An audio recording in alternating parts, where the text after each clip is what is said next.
BNP chairperson Begum Khaleda জিয়ার অবস্থা এখনও অপরিবর্তিত। গেল ৪৮ ঘণ্টায় তার স্বাস্থ্যের কোনো পরিবর্তন ঘটেনি। চিকিৎসকরা জানিয়েছেন, দেশি বিদেশি চিকিৎসকরা খালেদা জিয়ার চিকিৎসার বিষয়টি দেখভাল করছেন। সার্বিক তদারকি করছেন দলের ভারপ্রাপ্ত চেয়ারম্যান তারেক রহমান ও তাঁর স্ত্রী ডক্টর জুবাইদা রহমান।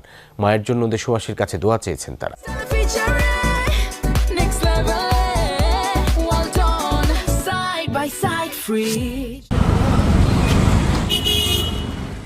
নভেম্বর মাসের ২৩ তারিখ হঠাৎ অসুস্থ হয়ে পড়লে রাজধানীর এভারকেয়ার হাসপাতালে ভর্তি করা হয় বিএনপি চেয়ারপারসন বেগম খালেদা জিয়াকে। দেশের বিশেষজ্ঞ চিকিৎসকদের নিয়ে গঠিত বোর্ডের তত্ত্বাবধানে শুরু হয় চিকিৎসা। পরে যুক্ত হন যুক্তরাজ্য, চীন ও জাপানের বিশেষজ্ঞরা। শুরুতে বিদেশে নেওয়ার উদ্যোগ নেওয়া হলেও খালেদা জিয়ার অবস্থার উন্নতি না হওয়ায় তা সম্ভব হয়নি।